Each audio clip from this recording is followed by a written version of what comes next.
Praise be to God, Lord of the world, and may peace and blessing be upon our Master Muhammad. Today there has been in Benghazi city an important and necessary meeting, included all local councils in the area,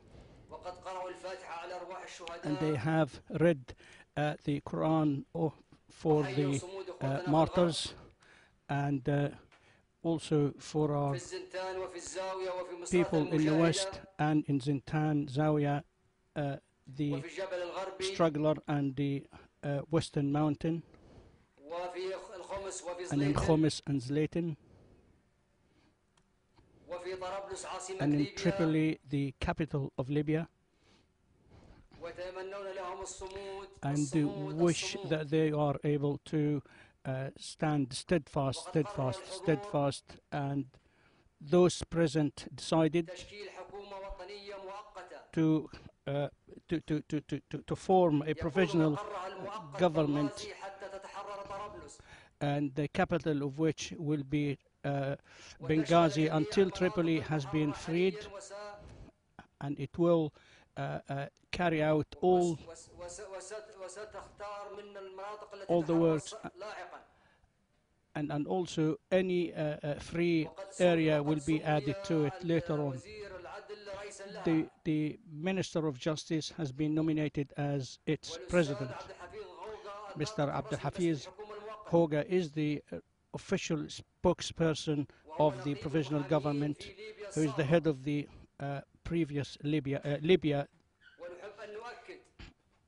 and we would like to confirm that this government will take the necessary measures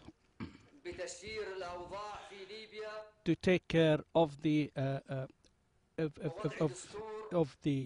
business in Libya, and to lay down a constitution, and also will create a flag and an anthem once the rest of Libya have been liberated.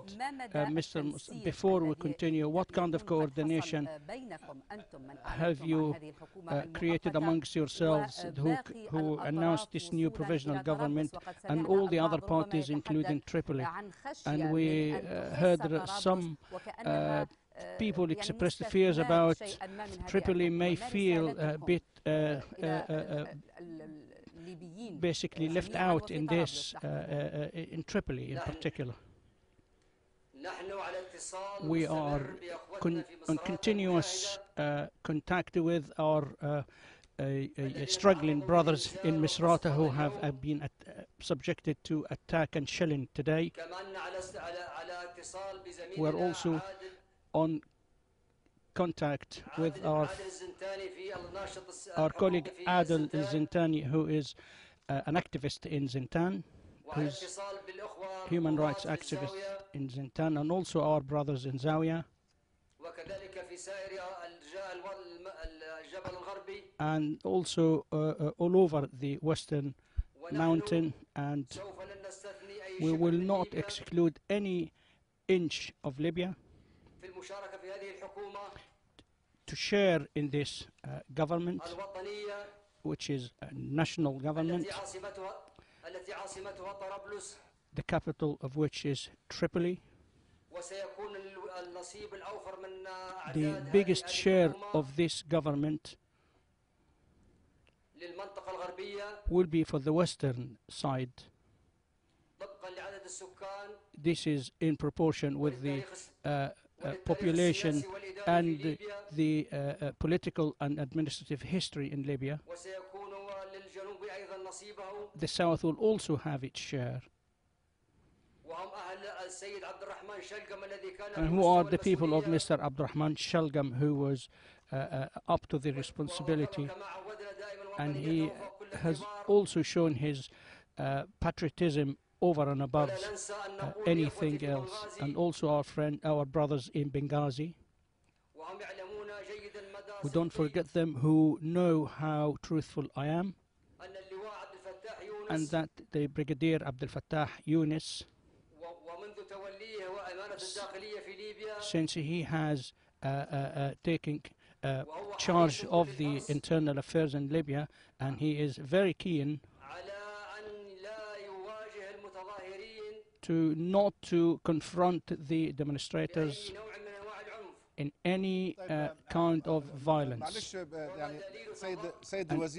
Please, Mr. Minister, you have spoken now about forming a government that is headed by you, and in its membership it would have people from local committees and from governorates and other provinces. At the same time, in order for this government to succeed, there must be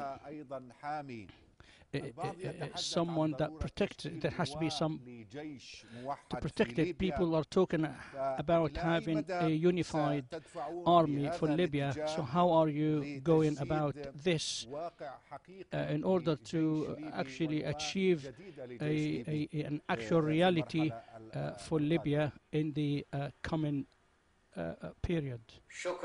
Thank you very much. And let me please continue my conversation. Mr. The Brigadier Abdel Fattah Yunus, he was very keen not to be implicated in confronting the protesters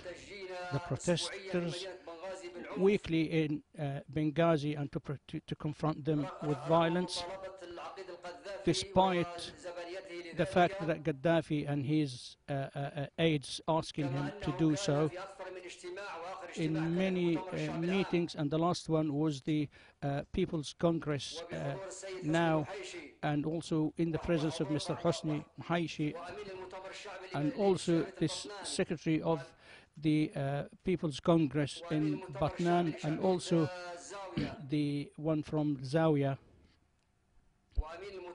and also the secretary of the People's Shabiya of Nubari, and he said verbatim that the government, who have declared that they have surplus in their budget by 19 billion, that this money should be distributed over the Libyans who demonstrate every day throughout Libya in order to have respectable living. So please, those who are watching maybe would ask themselves, how are you going to make the priorities for this government? But I would say that our national government would actually include in it civilian and military people who are trustworthy, who will be leading the country in a period that would not exceed 3 months, in order to get into holding free and fair elections. And the people will select their president, and this would be within democratic atmosphere, and also respect of international law and respect of all religions, and the Islamic religion is the original religion in Libya, but that does not mean in any way to sideline other religions. We respect all religions and we respect all sects. And today we cannot say more than we salute our brothers in the West, and we say that we will not give up or negotiate anything other than letting Gaddafi out of Libya. And this is what we are trying to achieve, and this is what we are defending, and we will not let the blood of those martyrs to go in vain. We will not negotiate over this, whatever happened, and whoever and with whoever it is. until Muammar Gaddafi leaves Libya. The man who is burning everything in Libya, the green and the arid, and using the African and foreign mercenaries. We have ample evidence about this from the media in Zawiya and through Libya, and he using mercenaries. No Libyan can harm other people to that extent. We do actually have our doubts on his origins and his origins. We cannot give this up, and we cannot forget the blood of the martyrs. This is something that is our responsibility. We will not argue, we will not debate, and we will not give in anything less than Gaddafi leaves Libya. We are ready to die, all of us, young and old, for the sake of the country. And he said that he's gonna attack. We don't care about his threats and whatever he can do, as long as our deaths will go to heaven, but he will go to hell.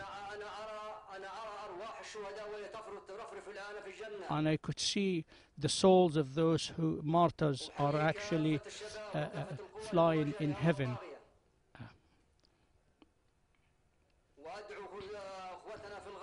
I do ask our brothers in the West to strive and to be patient and to stand steadfastly with us. We will not hold responsible any other than Muammar Gaddafi with everything that he did, and those who have supported him. And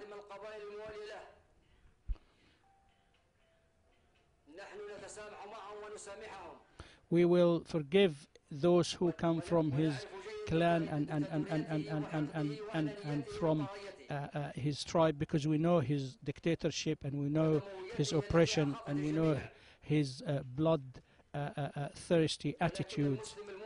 But a Muslim who is faithful should not fear.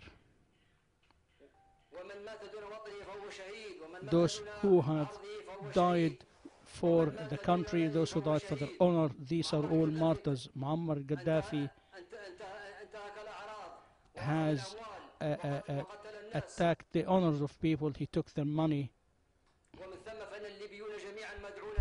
and therefore all Libyans are asked to fight against him until he gets out of Libya, so that we can free our free land, which had been watered by the blood of our forefathers against the Italian imperialists. Some people may have some doubts about what is going on. We know very well that everything that is happening was because of Gaddafi, nobody else. His son Khamis had participated in him recently with regards to the mercenaries, but the rest of his children, and we are forgiving them, and only Gaddafi and Khamis. Our brothers, the tribes of Migdad al-Magarha, Awlad Sliman, Urfal, and all the Libyan tribes are national tribes, and these are part of the texture of the society which you can never give up.